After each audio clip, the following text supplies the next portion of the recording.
Hey guys, let me just do a quick video here because I don't want to pile too much text into that email.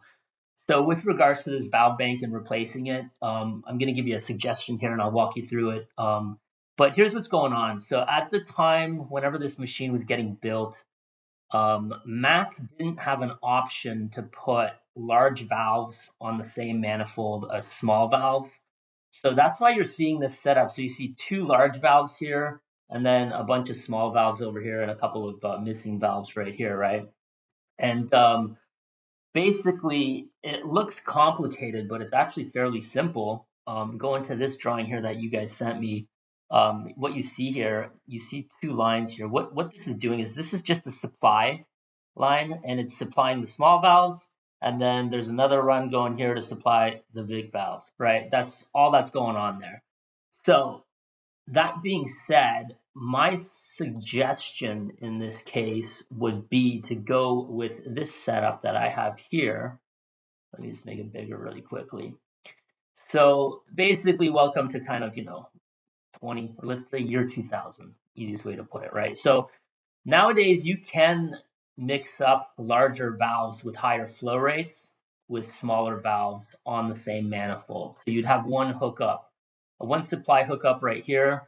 I specified this as 3/8 tube, so you plug in 3/8 tube there.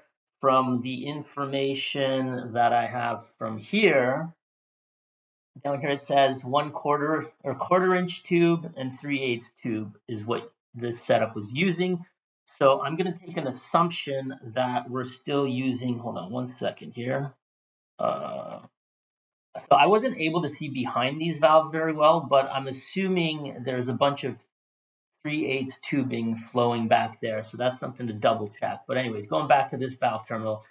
So we got a supply air, one supply of 3/8, and then we have these fittings here. These will be both 3/8. These are also 3/8, and the rest of these are 1/4 inch. Looking at the valves, based off of, and it's very difficult for me to see, but hold on, let me pull that up again. I can barely see these symbols here with the copy that I got in this email. So this is something I'd get you guys to double check. But to me, this I've kind of gathered that this is a 5-3 closed center, and this is probably a 4-2 or the same thing as a 5-3 single solenoid. So that being said, based off of the setup that I saw, we got two 5-3 closed centers. We got one 5-2 single. We have two blank spaces, and then another three 5-2 singles. So that's kind of the setup that I'm looking at, and I'd be happy to hear your feedback if you have any questions.